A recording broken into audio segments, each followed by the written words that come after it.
if we're not operating in a sense of homeostasis and balance, we're just not going to be as successful academically as we can be, and our mental health will be compromised.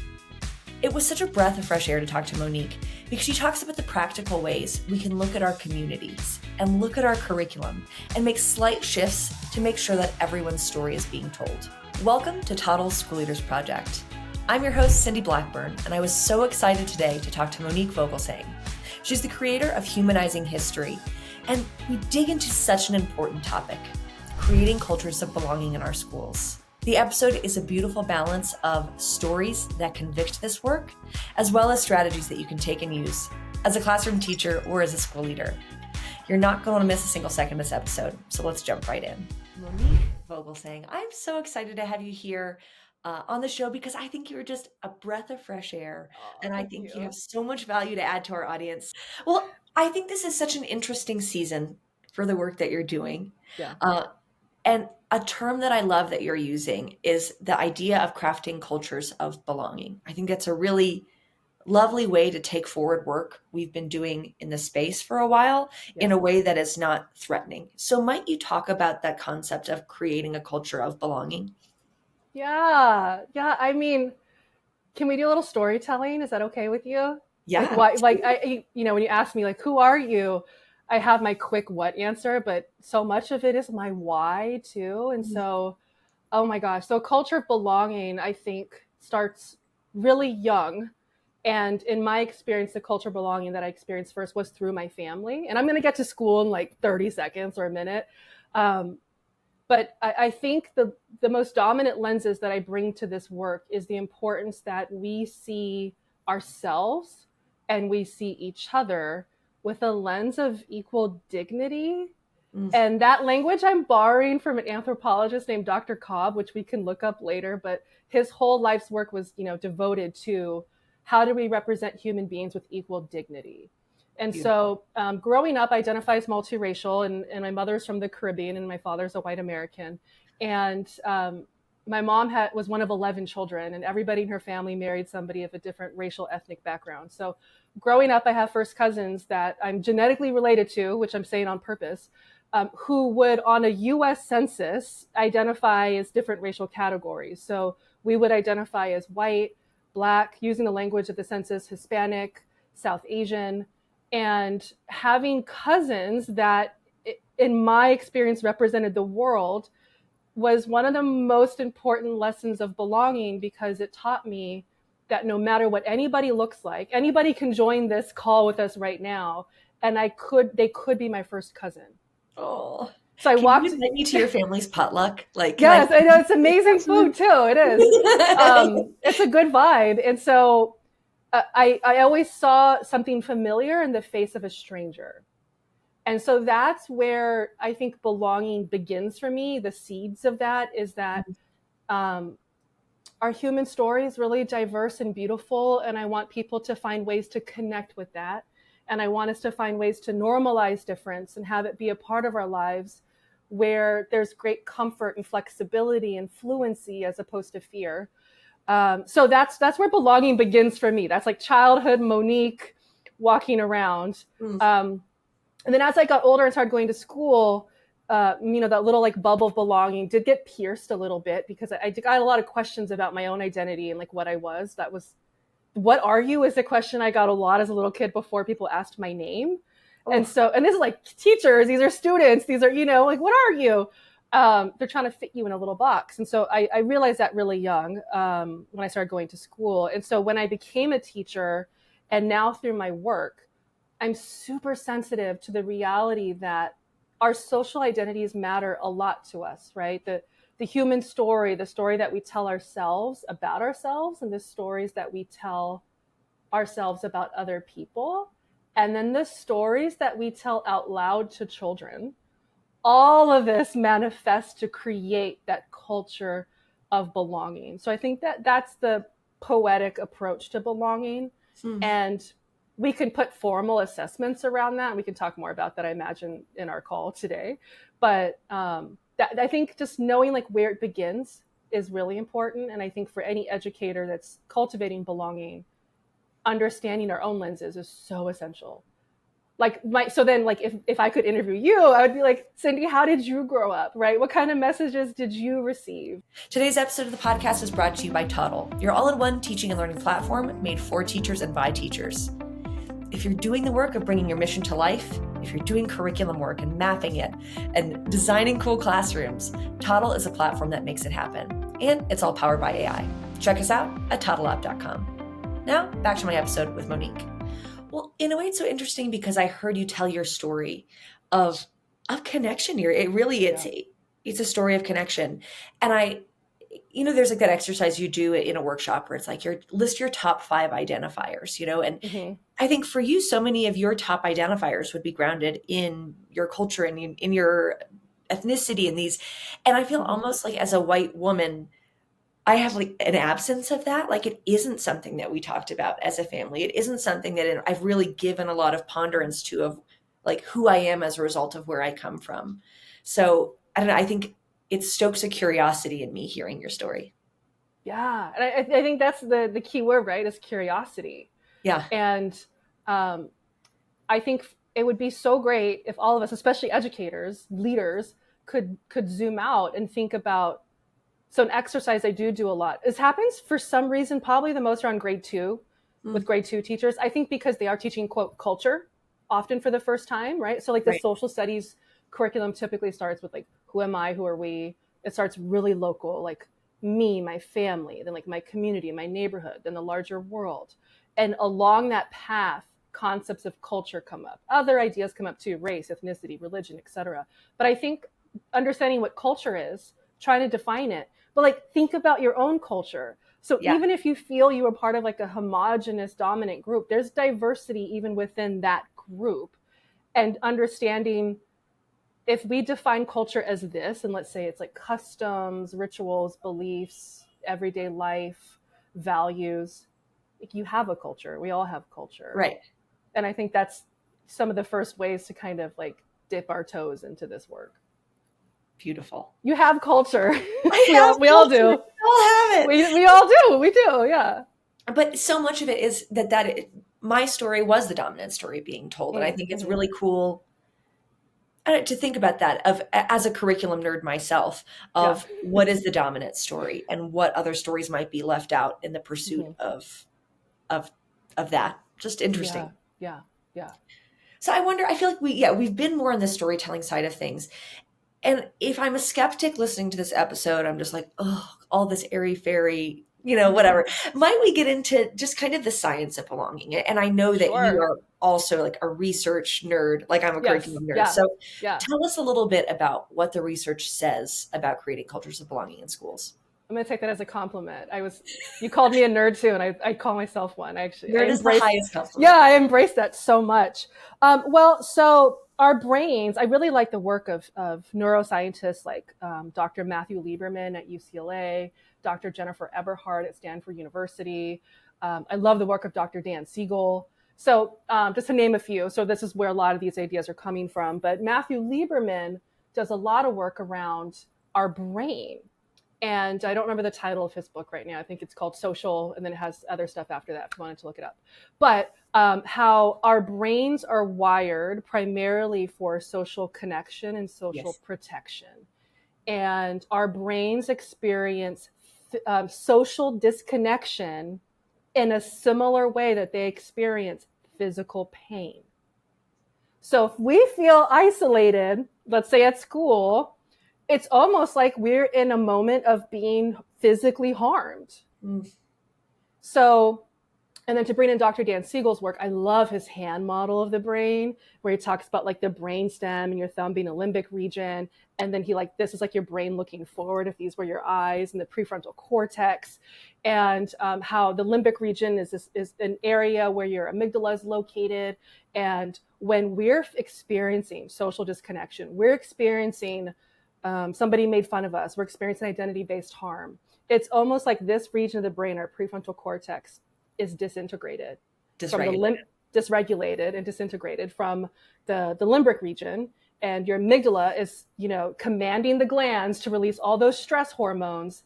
And your prefrontal cortex is not integrated with the rest of your brain. And this is the area where, as educators may know, executive functioning is taking place. And so if you're not able to have executive functioning and other higher order thinking skills happening because your body is flooded with stress hormones, then you're not going to experience long-term learning. So if you have a student and you're about to do multiplication or fractions and they just were microaggressed or something, or this is an ongoing thing, like day after day after day, they're going to be a lot less likely to experience long-term learning. They're not doing the fractions right now or the multiplication table. It's just, we have to address that. We want to create an environment that's as psychologically safe as possible, proactively, an environment that knows how to respond to things when social disconnection is happening. And this is really ultimately student-centered and a real thing. I think he called it airy-fairy. Yeah, sure, airy-fairy, but there's science behind why belonging absolutely matters and should be a forefront concern, I think, of any educator and especially school leaders. I love that. Yeah, I love the flipping of the lid. Yeah. It's so that you flip the lid, right? That's what they call it. Yeah. Well, and that's a concept, I heard of flipping the lid, and it was more in terms of like, I had a stressful time at recess, or it was like stress related. But I think sometimes there's kind of this disconnect of, if I don't feel like I belong in a space, then it puts me into fight or flight. That like, yes. So I think that's an interesting connection that maybe I hadn't made before, which is really fun. Yeah, it puts you in fight or flight. It also puts you in freeze or appease. Yeah, and there's others that people have noted around that. But if we're not operating in a sense of homeostasis and balance, we're just not going to be as successful academically as we can be, and our mental health will be compromised. I mean, I think we've built a really strong case for the why. Okay. Both like the social case, the feeling, the emotional case, and the science-based case. So I think naturally my brain then gets into how and what this looks like. So let's kind of follow the same framework might you begin with a story of what belonging in a school looks like? Oh my gosh. Okay. I'm going to go to a long time ago when I was in the classroom. And one of my positions I held, I was a fourth grade teacher. I absolutely love fourth grade. Like, it's a magic time. Kids believe in magic still in fourth grade to an extent. And they're also really hardworking and really, really lovely human beings. And like full humans, like everyone's a full human, I think, at birth already. But so much is happening, I think, in an upper elementary aged classroom. I love them. And so I am, we had to have been like 2 months into the school year. But I do a lot of work when I was in the classroom around SEL and establishing community, and we would build our norms together, or what you might call like classroom expectations together. We called them our rights and our responsibilities. And so I spent a lot of time building that space to create that psychological safety so students knew that they were seen, heard, valued. I had a student who, I'm not going to say the student's name. They're an adult now. But anyway, I think they had a hard time at school. I don't think they were embraced fully in the years past. And this was a student that, there were a lot of concerns about, is what I will say. So they entered my classroom and I was aware of the concerns of the past. But the student was brilliant and really creative. I thought a lot of fun. But had some regulation issues. Okay. So we worked on that. And months into the school year, on the back wall, like the big bulletin board, we had this chart. And it was kind of like a tolerance or respect chart. And the very bottom level of this pyramid said tolerate. Because I think at the minimum expectation, we have to tolerate each other. We have to share space. We're in an integrated society. We don't all have to agree, but we have to share the same space. That's tolerate at the bottom. And then above that, we had the word accept, ACCEPT, accept. And we can go a little further than tolerating. We can accept each other. That's like a symbolic handshake. We can start to be each other's friends, right? That's a step beyond tolerate. Because I don't want to stay in tolerate. You know what I mean? I want to go beyond that. So accept. And then embrace. So that's the symbolic hug, right? We can embrace each other. We can care for each other. That's a step above accept. I had those 3 words for years, Cindy, for years. And then the student, who I think after a few months of school felt like they belonged in the classroom, finally, they were staring at this chart for days because they were super analytical and super creative. And I knew they were thinking about something. And they said, Ms. Vogelsang, I think we should add a word to the wall, like in the middle of a lesson, you know? And I was like, what? Okay. Like, sure. Like, what are you thinking? And they said, celebrate. Yay. And it was tolerate, accept, embrace, and everybody agreed. And they're like, round of applause. And we added celebrate to the wall. And I think that for a child to go through what I thought as an outsider felt like they finally belonged, and to understand that, and then to critique this like wall system that I had up and wanting to add another word. I was like, you took that. It's like when the student surpasses the teacher. We have arrived. Yeah. And I was like, oh my gosh, I love this idea. I love it. And so that actually is a moment that has stayed with me for years. Like, I think about that visual of tolerate, accept, embrace, and then celebrate. And I think about that student like a lot. It really was one of those, moments, those imprint moments that you're like, wow, like as a teacher, you hope you make an impact and you feel like it'll come back in 10, 20 years later, but it was an instantaneous impact. I got to see it right there. And it was beautiful. It was a magical moment, I will say. So that's, I think, belonging in action, when a student feels so comfortable that they can voice something like that out loud. Well, and it's a subtle shift in language, but a huge shift in mindset. Yes. That what makes it different isn't just something to tolerate or accept, but something that brings strength to the group. That we know in a system, diversity brings strength. Yes. And what a beautiful, like a tangible language shift for that. Yes. Yeah. Super cool. Yeah. Changed my life, actually, I would say. Yeah. Oh, well, shine to that student. I hope you can find them on LinkedIn or something. I do know what's going on with that person. Yeah, and their family. Yeah, I do. That's so nice. Yeah. So we've told a story of belonging. Mm-hmm. And as I was listening to you, I just heard so many practices that I'm sure come so naturally to you. Things like building shared language, co-constructing norms, giving a sense of rights and responsibilities. These are, you're good. Yeah. Yes. Yeah. So when we spoke before, you talked about really that there's two levers that we have as leaders and as teachers in bringing this work to life, that looks like community and curriculum. So let's dive into both of those, whichever you think makes most sense to start with. Building community and building curriculum that supports belonging. So important. Yeah. So if we're going to do this work, I try to find a way to, because this is complex, this is big, this could be abstract, this is the universe, right? So how do we take it? Right. And these are like my own thought systems, because like you used the word nerd earlier, and like I have a million thoughts a minute. So I try to like put them in buckets to. You need a framework. Yeah, I need a framework to contain this. And so, I do think that first step is to. So if we want to, cultivate inclusion, cultivate belonging, am I doing this in my school or in my classroom? I think the first step is looking at our own lenses.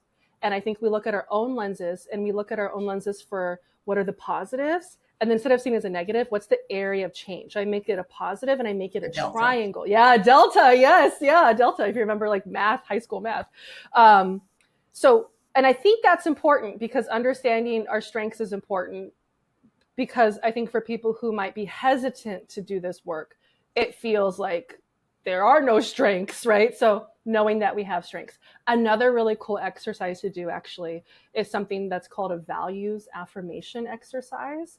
And this is my language. Yeah, this is from the psychology world as well. And you can do this with middle school students and high school students. And I think this works really well with adults, especially before you have a challenging conversation, is you think about what matters to you. What are your values? Even before the strengths, actually. What are my values?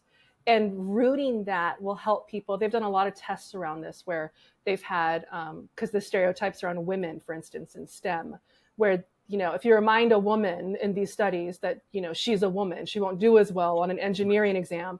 But if you have her do a values affirmation exercise before the engineering exam, they'll outperform when compared to, neutral, or compared to you're a woman reminders. So anyway, so values affirmation exercises are really wonderful. I think starting with our own lenses, what are our strengths, what are our areas of change? And then from there, when we get a sense of how do I tell the human story? Right. What's the story I tell myself about myself? What's the story that I tell myself about others, my students, etc.?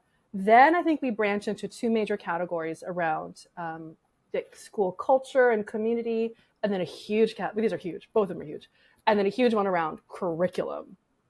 And so if we're looking at curriculum, I think starting with like zooming out and looking at a really general scope and sequence is one way, or you can, macro, or you can do micro, and you can zoom in and you can look at that. What's going on in our grade 4 and 5 social studies, right?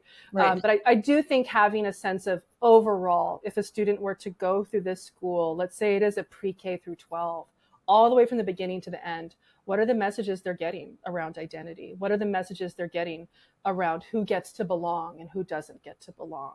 Oof. And so looking at how we tell the human story, and I can get into the weeds around rubrics, assessments, some of the most common things I see, but to stay focused, because I have my two buckets, curriculum and then school culture and community is so much around, like that's everything. That's like email communication. That's, family engagement. That's school assemblies. That's what's on our bulletin boards in the hallway. I know that's curriculum too. So these aren't totally disconnected. I'm just trying to like bucket them a little bit. But what's our policies, right?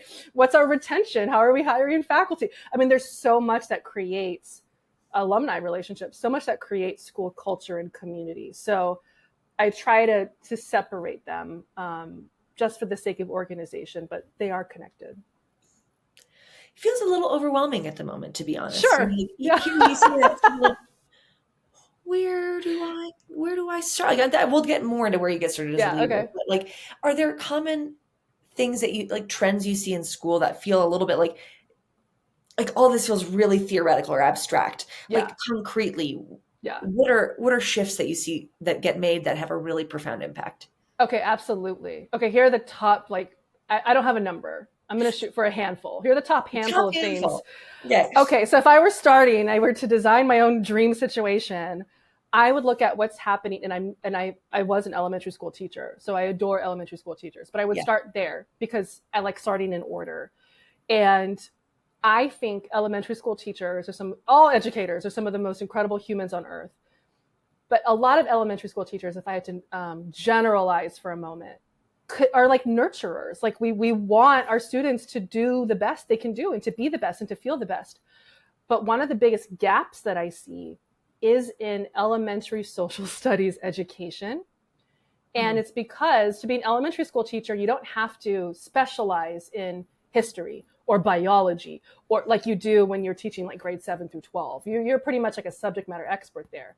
But in elementary school, you are specialized in everything. Like you have to kind of do everything. Right. But it's not being tested. So therefore it is deprioritized. We know. Yeah. Right. And so, but like, you have to like, your classroom is almost like the kid's second family. So there's so much happening that you have to do. Right. But in regard to social studies and history, elementary school teachers are teaching children history for the first time. Right. Without having typically a history degree. Very small number of elementary school teachers have history degrees. And so you're teaching kids about slavery, global slavery, if you're international, if you're in the United States, chattel slavery. You're teaching them about, if you're in the US, indigenous history. If you're in other countries, what the indigenous history was there. You're teaching children about, in the US, or actually like in other countries too, what they might call the age of exploration, European colonization. There's a lot here that you're teaching for the very first time. And I see a lot of patterns here, either just kind of avoidance and not doing it, or just like, the traditional textbook that might have like a paragraph about slavery. I see a lot of themes that I think could help, like thinking about how we name and frame things. So are we framing things in a lens that's humanizing? Are we actually naming people that were enslaved, for instance? Are we looking at primary sources and things that people held with their own hands? Like, so that category as a whole, I would say, like, if you're in elementary school, what's going on in social studies, let's approach it with a growth lens as opposed to a deficit lens. There's a lot of growth that we can make. What are the strengths of what we're currently doing? Here are some areas of change. And so start one unit at a time. And I would start with looking at those that I mentioned first. Should I pause or should I keep going? Okay. Well, because that one's really tricky, especially right now, when textbooks are being weaponized and curriculum is being very regulated from some intense places. Mm-hmm. So it's like, how do you navigate that? Yeah. Well, I think I do this work in as a nonpartisan way as possible. I'm not saying it's not politicized. I mean, things get politicized. Just walking outside and whatever my identity is, I'm multiracial, I'm queer, I'm politicized, whether or not I want to be, right?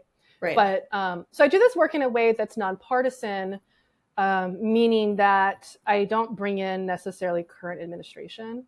So what I do think matters here, and what's always going to be present, whether whoever's the president, whoever's your prime minister, or whatever's going on in your country, this country, et cetera, is this idea that, let's pick race for a moment, because that's a big one. And, as a Black Studies undergraduate major, and I know how to have very academic, education-based conversations around race. Right. Race is always in the classroom, whether or not you ban it or try to censor it. Race is always present. It's present in our students. It's present in our teachers. It's present in our curriculum, what we've inherited, what we haven't inherited. Right. So to teach, let's say, U.S. history, but I can make arguments for world history too. But if we're teaching U.S. history, whether or not you recognize it and say it out loud, race is an absolute pillar or background of that entire history. So if you don't mention race, it doesn't mean you're not teaching it. It probably means you're teaching a really monolithic point of view around race, where you're highlighting one particular racial group at the expense of others. So race is always there. It is. And I think there are ways you can have the conversation on race that do feel harmful. And I think there are ways you can have the conversation on race that are actually uplifting and humanizing. Well, and one word that stood out to me in what you said, it was like the academic perspective of it all, of that. Yeah. You don't need to come in with your own, you're not trying to color students' perspective, I think is the key takeaway here. Yeah. It's you're presenting evidence. Like you said, primary sources Mm-hmm. and stories from people who lived in that time. And just, I think, leading through that lens of academia and empathy, and then saying, Yes. and you decide for yourself here. Yeah. What you think, what you feel. Yes. There's what I've learned doing this work, and I've worked with over 100 schools in the United States and across the world. So I've worked with thousands of teachers, and so much of what we'll talk about content-wise is stuff people have never learned. Right. It's been omitted, the quote unquote hidden histories. And so my goal is, you don't have to think the way Monique thinks. Like, that's not going to happen. And I don't necessarily want that to happen. Would I love you to have a lens of equal dignity, like how I started? Sure, yeah. That'd be great. Because I think that could be a shared value, right? But do you have to approach everything the same exact way I do? No. I always say that in my work, that this is a way, not the only way. Yeah. Mm-hmm. And so I do a lot of sharing of facts, of those biographies, the hidden histories, but so many facts. And it's driven by those essential questions, or those driving questions, so that you have enough information to form and support your worldview. So I'm not trying to delete things. I'm actually trying to expand them.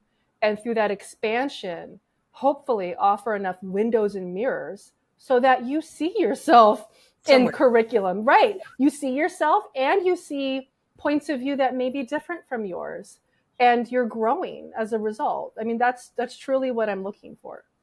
So that might be like an action tip. So if I'm an elementary teacher and I'm looking at starting this work, I might say, okay, I have a unit on indigenous cultures. Let me try to find a biography, and add one biography that maybe wasn't part of my existing curriculum and add it in. Yeah. Or I know that a lot of the students in my classroom come from X culture, or let me try to bring in a biography that represents them and bring that into that. That might be kind of a first way to start shifting the curriculum to be a little bit more open. Yes. It's what Chimamanda Adichie's TED Talk that's rather well known, the danger of a single story. It's like, where are there single stories in my curriculum? and how can I have many stories as opposed to, so the biography, but I would say biographies. Yeah, I would say biographies, so that when students are looking at that, whether a student picks up a book of Indigenous history or culture, and whether or not they identify as Indigenous or not, they see a window, a perspective into something new, and they see a mirror. Because I think windows and mirrors happen at the same time. I think it's an and, not an or, right? So they see in the mirror a part of their life reflected back to them, and the perspective into something new.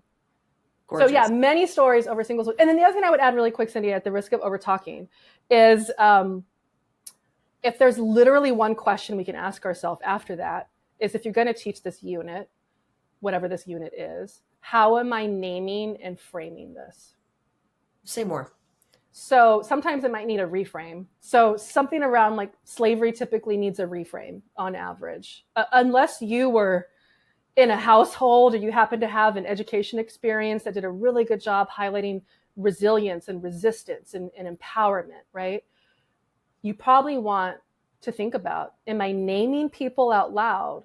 Like if you look at your whole history curriculum, who is being named out loud and who's not literally being named? We can name people who were enslaved, right? That humanizes us. Right. And then how are the slaves and their owner, Thomas Jefferson. Yes. It's like, oh, yes. Yeah. Yes. And then the enslaver, right? And then how we frame it is so important too, because one of the most common things I see, and I would encourage anybody listening to go to a random history textbook or an article online or something. Slavery is typically told through invisible hands. Yeah. So if you look at anything, it's some invisible hands off page were enslaved people. You'll see a section will say, slaves entered the Americas, but it's like, what do you like? It's so passive. It's passive voice. And so just zooming out, thinking about the very first time I opened this lesson or opened this book with a student, how am I going to introduce this topic or this person or this idea? And it could literally be 2 sentences. Write it down, practice it with a colleague, so that when you're working with students, it's not the first time you're saying something really challenging out loud. So how do we frame it? What are we literally going to say? Well, and we think in stories. And so if the protagonist is always the same type of person, then how do we increase our access to who the protagonist is? Yeah. I really like that. Yeah.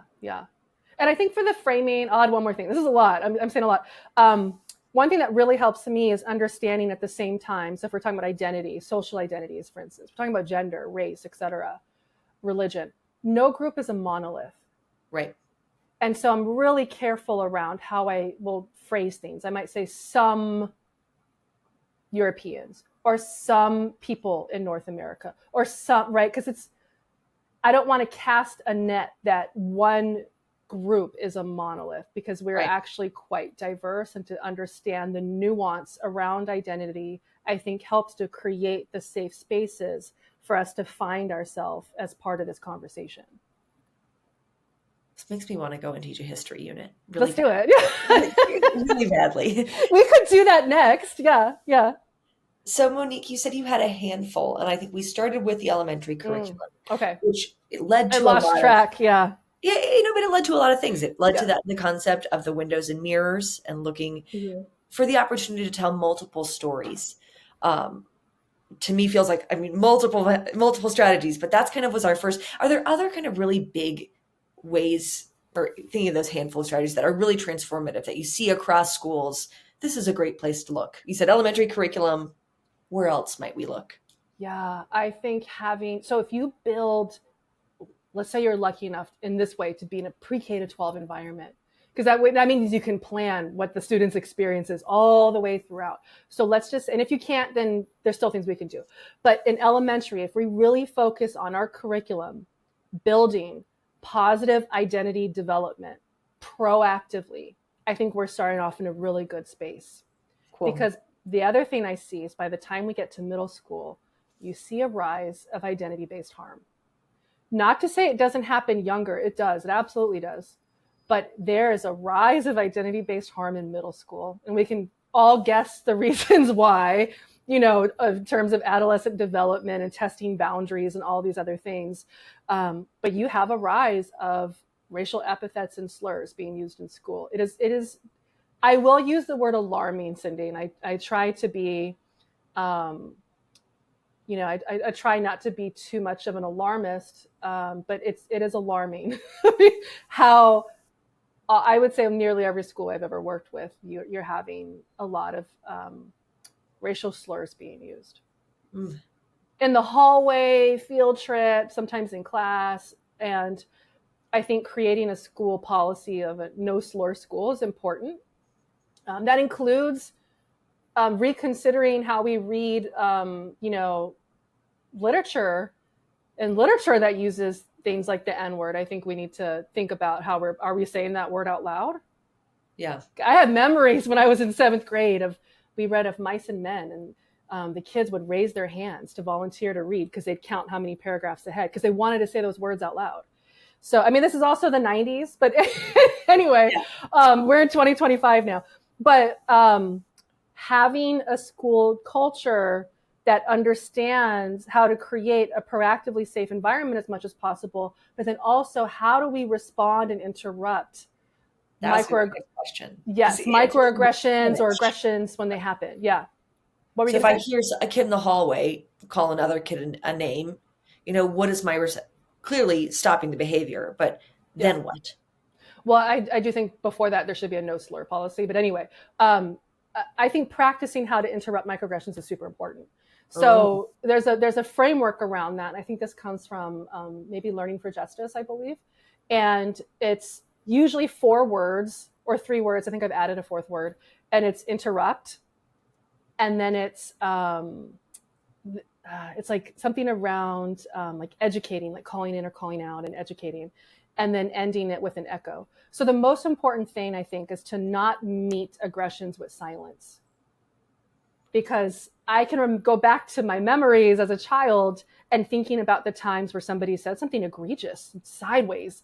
And, when I was a kid, I'd look to the teacher, like, oh no. And then if the teacher just ignored it, pretended they didn't hear it, or just obviously met it with silence, it was like doubly traumatizing. Yeah. And I was like, wow, so they were just going to let this go? Like, then you feel unsafe, right? So I think having a culture around and like professional development, even around interrupting microaggressions, I think is super important. So you can interrupt it with things like, that's inappropriate. Why would you say that? If it's a different situation, tell me more. So you can interrupt it with a question or a statement, and to practice that out loud, and to look at, scenarios that happen at your school and to literally practice them. Oof. And then after that, educate. You can call in, you can call out. So I like calling in more than calling out. So calling in would be, the telling me more and why would you say something like that. Educate would be like, do you know why that term isn't appropriate? Do you know the historical reasons behind that? Do you know the current reality? And then the last one, echo, that's like for a bystander. If they hear somebody say something, and I like the way Cindy interrupted that, I could say, Cindy, I agree with you. Thanks for saying that. And that way we know it's not just this is our Cindy. Culture. This is our school culture. Yeah. So I would say if there's one thing, I know this is like, they're like, wow, the middle school teachers are like, wow, this is what we have to do. But if I'm looking at the patterns, this happens a lot in middle school. Okay. High school, I would say, is, a continuation of that. Kids are really stressed. There's less room around changing curriculum. I would say there's so many tests. There's so many AP exams. There's so many IB exams. They're applying to college. And so I would say, identity comes back for high school age, though, really strong. Totally. Yeah, and they really identify through identity. And I think you can look at curriculum and make sure those same things are happening, of positive identity development, facts-based histories, things like that. Advisory, really cool electives you can do so that students see their identity strongly being reflected back to them in terms of being curious about. Yes, yeah, to be curious about that. Yeah. And student clubs and all of that, I think, is so important. I think the most important thing for a kid of any age, just to summarize my buckets, is can they identify one adult and one peer that they feel connected to? And I think that's one way to measure belonging. Gorgeous question, a gorgeous survey you could even have students take. Yeah. Yeah, Yeah. where's a space in school where you feel like mirrors you? Yeah. Who's a person you feel safe with and why? Yeah. Yeah. I love that. Yeah. Might you share the name? So we found each other through Mike Matthews, and you were Yeah. part of his project that I was so excited to talk with him about because he was really fired up about it, of creating social studies. Was it for New Hampshire? It was for Washington, D.C. I public was school way systems. off. Yeah. Yeah. Yeah. That's okay. Just a little more south. Yeah. So Washington, D.C. public schools. And is that curriculum currently like published? It's live. People can find it. So yeah, so that project was through OSSI is the name for like the offices that work with the Washington D.C. public school systems, and what we developed were state standards. So they were social studies state standards. So every state in the United States, all 50 of them, plus D.C., which is not technically a state. So that means there's 51 sets of social studies state standards in the country. And I would say, listen, maybe every 8, 10, 12, 15, 20 years, states review their state standards and Right. revise them and make changes. And so Washington, D.C. was revising them and making changes. And through opportunity consulting and authentic education, I showed up to work with a team of educators and scholars to create, I would say, new social studies state standards that are considered and still are the first anti-racist social studies state standards in the entire country of the United States. And so, yeah, so that took a lot of boo that it took this long, but I know, yeah, they were released in, I think, the summer of 2024. Okay, so or was it 2023?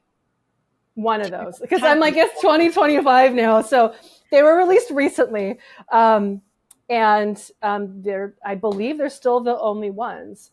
But yeah, it is groundbreaking work in the sense that, a lot of work has to be done around what does this mean? What does this look like? How is this still age appropriate? How is it still rooted in sound history and social studies curriculum? And there are projects that were developed later to develop curriculum around it, but the first step was creating the standards themselves. Yeah, these standards. Yeah. Well, and what's so cool, I mean, for this show, typically we're talking to independent schools or international school leaders, is that you have a choice over your curriculum. And you might be defaulting to C3 framework, or not that any of those are necessarily bad, but if you have a choice and you're in your curriculum review period, here's a set of standards that were designed with this in mind. Yeah. And why not set yourself up ahead of the curve versus having to then go back and do that hard work of fixing, changing, adopting some other curriculum? I don't know. I just think, that would, have you seen, are there textbooks and stuff coming out around it too that people can use, or anything you'd suggest? Or well, I mean, I would say, I'm like, do I plug my own work here? I do think there are a lot of really cool projects coming out. Like, I know the New York City Department of Education, I haven't got to read it yet. I haven't got to see it, but there's a Black Studies curriculum that's being released in the public schools in New York City. Awesome. There's a lot of other projects being developed. I founded a nonprofit, which is what I'm being hesitant to share, and it's called Humanizing History. And you can find it at humanizinghistory.org. And we create social studies materials for families and educators who are interested in having really humanizing conversations around race, culture, how we tell the stories of history, which I like to see as our large collective human story. And a lot of that is based on all the work I've done, which includes the standards, because I'm realizing there's a great need now for these things exist, but like how there's not enough materials yet in my mind for the elementary social studies space. I think we can find it from middle school and high school. And I think elementary is still developing those materials because you can have conversations with kids. We have to, we're expected to teach it. So just learning more stories, again, I think is so important to bring in. So cool.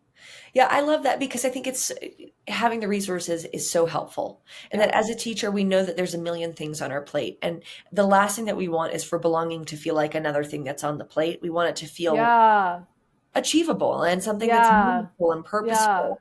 And Yeah. we only have so much capacity for meaningful and purposeful work. So if somebody else who's an expert has done some of that thinking, you Yeah. know, take it, try it, use it, become convicted by it, and then maybe you create things of your own. But Yes. there's nothing wrong with having that scaffolding for your team if this is something you care about as a leader. Yeah. I think belonging is the plate.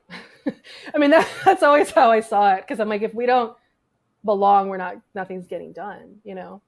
But yeah, having something that's already a structure that exists that you can take and borrow from, I think is so important. Love it. You don't have to reinvent the wheel, so to say. Yeah. Totally.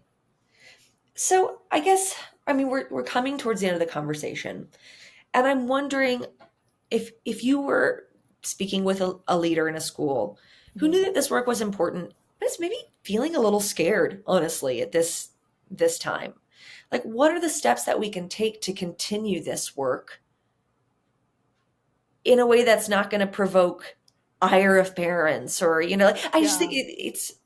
it's a weird time in the world, right? So like, what gives you hope for this work? How do we Yeah. do it? It's How a, do we it's a, solve all the world's problems? yeah, it's a crucial time. This is, I spend my life in history, also the present. I also spend a lot of time in the future, and I don't talk about that much, but I'm kind of trying to have all three exist at the same time. So zooming to the future, when children are looking back on the years of 2025, in the history books. What story will we tell? Yeah, this is a threshold moment. This is, what doors are we crossing? What doors are closing? Um, how do we continue to have a multiracial democracy, for instance? So I think it's a crucial time. And as a school leader, I think we can do a lot around literally leading right now. So we use those terms, but then sometimes when things get tough, it's like, well, I'm not sure. We have to keep going. And I think the first thing I would do is look at the mission statements of our schools. Right. Our mission statements give us the permission to do XYZ. And a lot of people's missions are rooted in promoting inclusive, safe spaces and belonging. So we have committed to that. So we Yeah. have to keep going. So the first thing is the mission.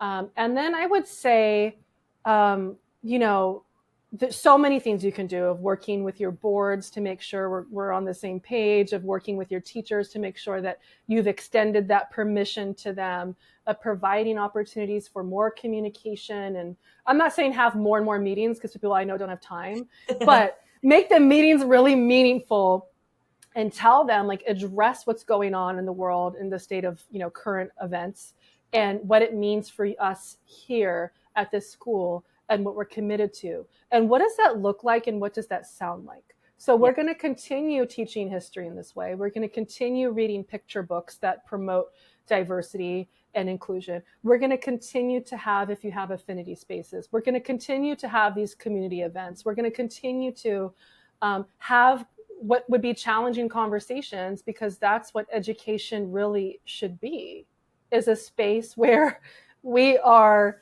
interrogating and being curious and learning.